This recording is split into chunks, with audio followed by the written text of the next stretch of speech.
Hi, good evening everybody.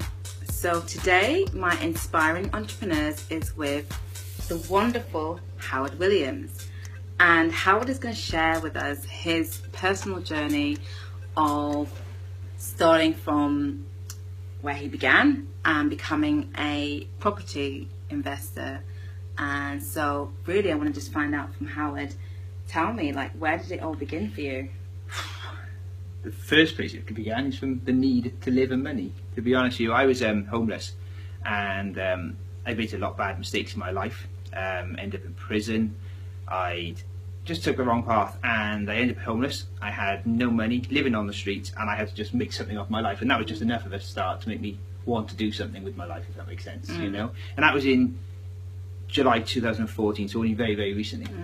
Wow. Okay. So talk me through that moment when you decided, all right, then this is where I've come from. So just to explain the background. So you went to jail. Yeah. What happened is I had a massive estate agency practice, and recession hit. It killed my business just like that overnight. And instead of it killing me, I tried to fiddle the books to keep going, to keep people in wages, to keep the offices open, etc., etc.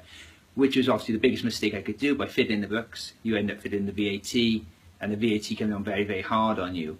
And I went from earning £20,000 a week to costing over £20,000 a month just to stay open, which obviously I couldn't afford to do. So that's where the crash happened. I went to prison for 2 years. I got sentenced for 6 years, but I ended up serving 2 years for that. So very, very hard time in my life. And then all during the time in prison, you see people decide in their past they want to go down. So people want to repeat offend.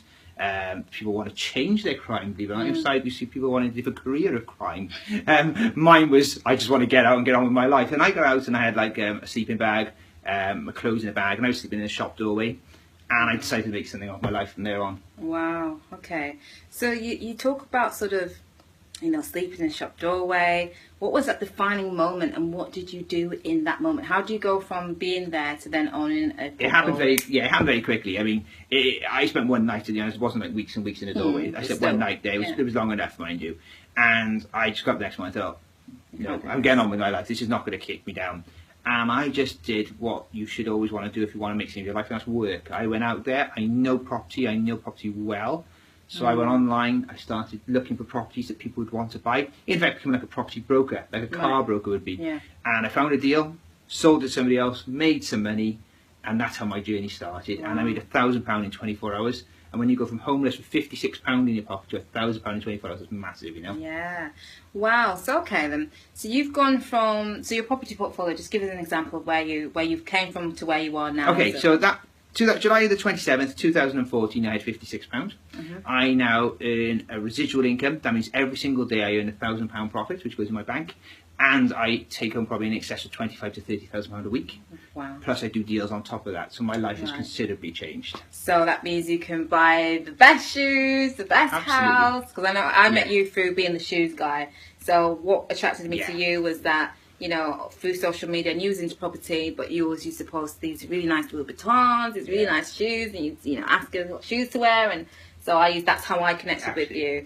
So yes, I mean, you go from being homeless to actually being a high net worth individual, and then sort of creating this lifestyle. I mean, how does it feel to go from homeless to high net worth? It obviously is amazing. You know, let's be honest. You know, it is. I mean, I'm buying my dream car. I got my dream house, you know. What is your dream car, by the way? I've got a Maserati at the moment. Wow, next year will be a Lamborghini, and that's my goals. And I like my cars. I don't drink, I don't smoke, I don't take drugs. They're my vices, in effect. But the one thing it does do is it creates a lot of wealth, which sounds fantastic. But because of the fact of having nothing, it makes it very much guarded. So even I do buy a lot of things, most of the things I buy are assets, if that makes sense. So if I go and buy watches, I don't just go and buy a watch I like the look of.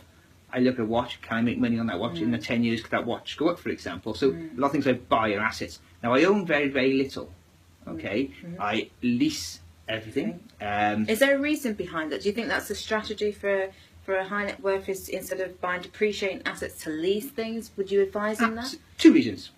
One, if I go and buy my Maserati, okay, I've got a part with £100,000. Right.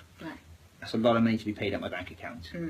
leasing it, I give £1,800 and then I pay £800 a month. I don't miss £800 a month. Yeah. It's a way of me getting what I want without depleting the bank account, and that £100,000 I can do so much more with than buying, like you said, depreciating assets, for example. Right. If I was to buy a car, it would be a classic car, which I know value would go up in. But again, I own, well, I control 219 properties, but I don't own a single house apart from my villa in Spain. Right. Okay.